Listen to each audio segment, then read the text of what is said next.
So a permutation is an arrangement of objects in a definite order. For example, if we have four objects A, B, C, and D, a permutation of these four objects would be A, B, C, D, like in this order, or B, D, A, C in this order. And to find the number of permutations that a set of objects has, you just take the factorial of the number of objects.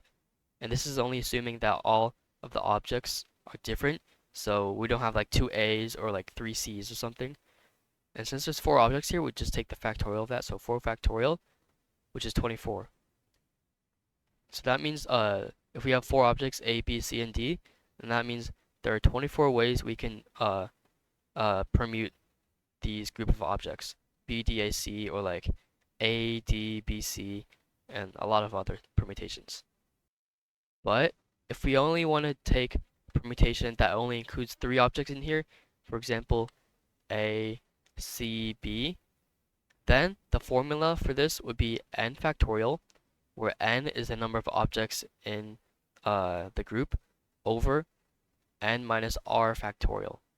And r is the number of objects you want to take.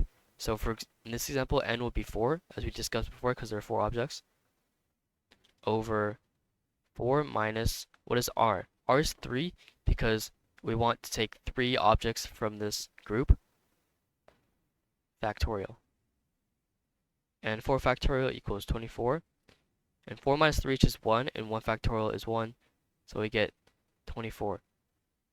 So just like 4 factorial, there are 24 ways to permute 3 different objects from this set of objects. Now, if we have all of these different objects, A, B, C, D, E, F, G, H, these count up to 8 objects. And what if we needed to find all of the permutations that include 4 of the objects in this set? Well, we just use the formula n factorial over n minus r factorial. And in this case, n would be 8 factorial, and r would be 4 because we're trying to choose 4 objects from the set of 8. So 8 minus 4 factorial. And how do we simplify this? This just turns into 8 factorial, and this turns into 4 factorial. And we can simplify this into 8 times 7 times 6 times 5. This is because even though 8 factorial is 8 times 7 times 6 times 5 times 4 times 3 times 2, we're dividing it by 4 times 3 times 2 times 1. So the 4 times 3 times 2 times 1 at the end here gets cancelled out by the denominator. So we can cancel both of these out and we're left with this. And we just need to find out what 8 times 7 times 6 times 5 is, which is 1680. And that big number is how many different possible permutations we can take that include 4 distinct objects from this group of 8. Now, combinations are a little bit different. They're similar to permutations, but the order in which you place the objects does not matter. For example, if you have objects A, B, and C, and you want to figure out how many combinations of these 3 objects you can take, it's only 1. Because even if you do A, C, B, this is still the same combination of objects as A, B, C. But instead, if you want to take 2 objects, how many different combinations of 2 objects can you take from this? It would be 3, because you have AB, AC, and BC. Nothing else, even something like CA, because these are still the same combination of objects. Now, let's say you had 5 objects, A, B, C, D, E, and you wanted to figure out how many combinations of 3 objects can I make from these 5. Well, the formula for this is going to be n factorial over r factorial times n minus r factorial. And similar to the last one, n factorial is just the number of objects in the group that you have. So in this case, it would be 5. So it would be 5 factorial over r factorial. And similar to permutations, r is just a number that you want, like the number of objects that you want to find the combinations of. So in this case, it would be 3. because you want to find the number of combinations that involve 3 objects, and n minus r, which is 5 minus 3 factorial. And 5 factorial is equal to 120, 3 factorial is equal to 6, and 5 minus 3 factorial is just 2 factorial, so that's just 2.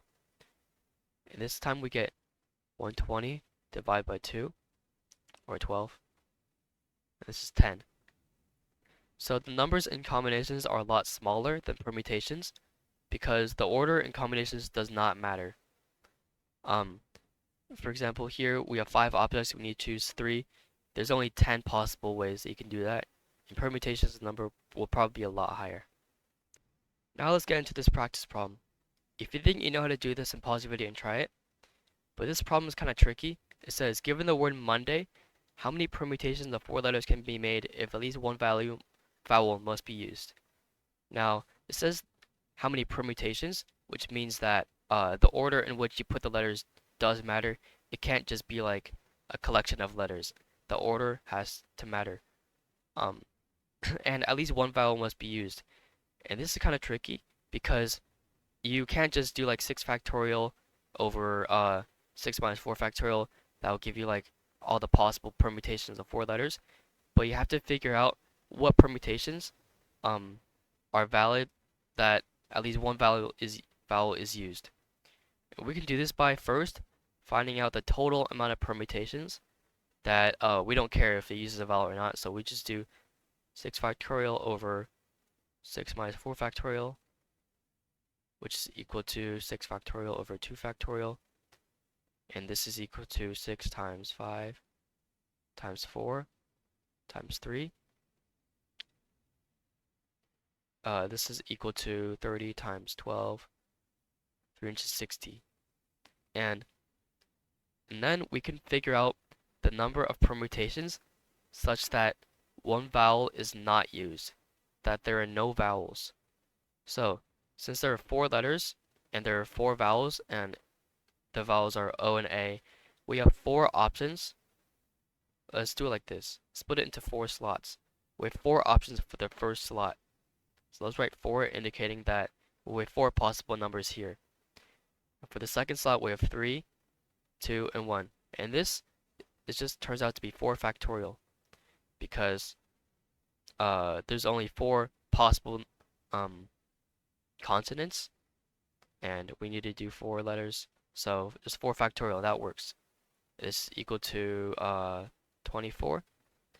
And what we can do is do 360 minus 24 because we calculated the total number of permutations, and now we calculated the number of permutations that do not use a vowel.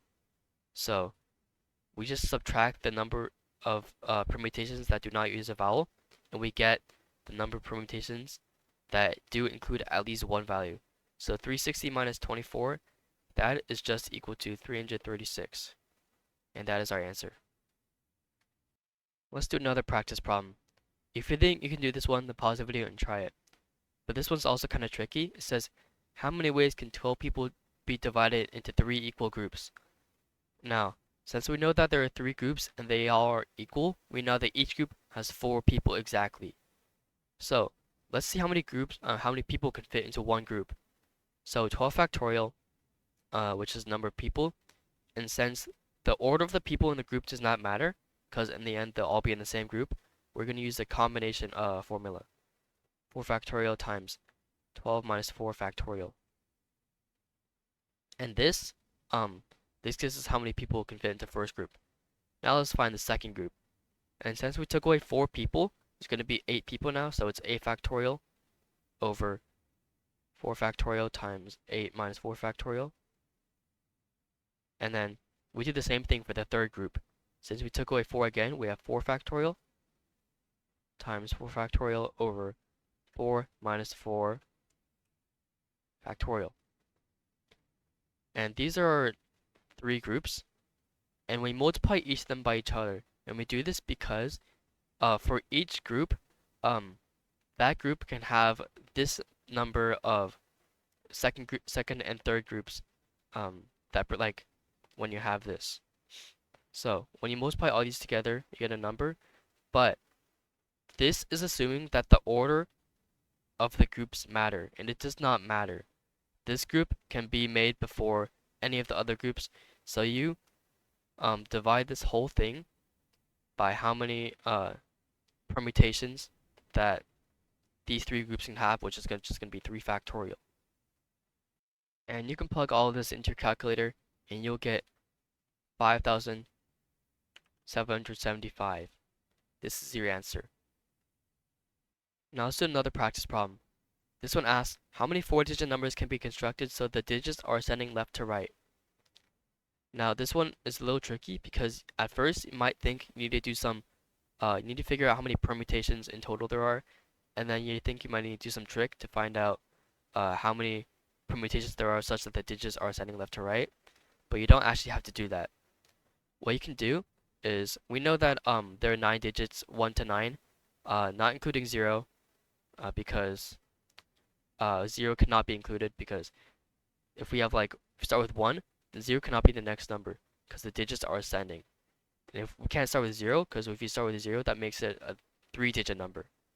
So we're not including 0. So there's 9 digits, so 9 factorial, and we're choosing 4 of them. It's a 4-digit number, so 4 factorial times 9 minus 4 factorial. And what we're doing here is we're using the combination formula because any combination of 4 digits from this can be constructed in a way such that the digits are ascending. You don't need to find out all the permutations and then pick which specific ones, but if we even have like a combination 1, 5, 9, 7, we can rearrange this to 1, 5, 7, 9 because this is the same combination as this one. We're not counting this twice or anything. So this is a nice trick we can do.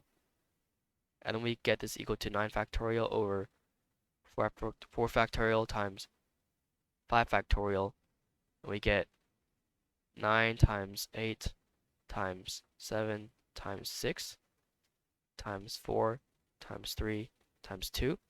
And 3 times 2 equals 6. Cross that out. And we can turn this 8 into a 2. So we get 18 times 7, which is equal to 126. And this is your final answer. So everything that I just explained and all the problems that I went through, so teach you everything that you need to know about permutations and combinations.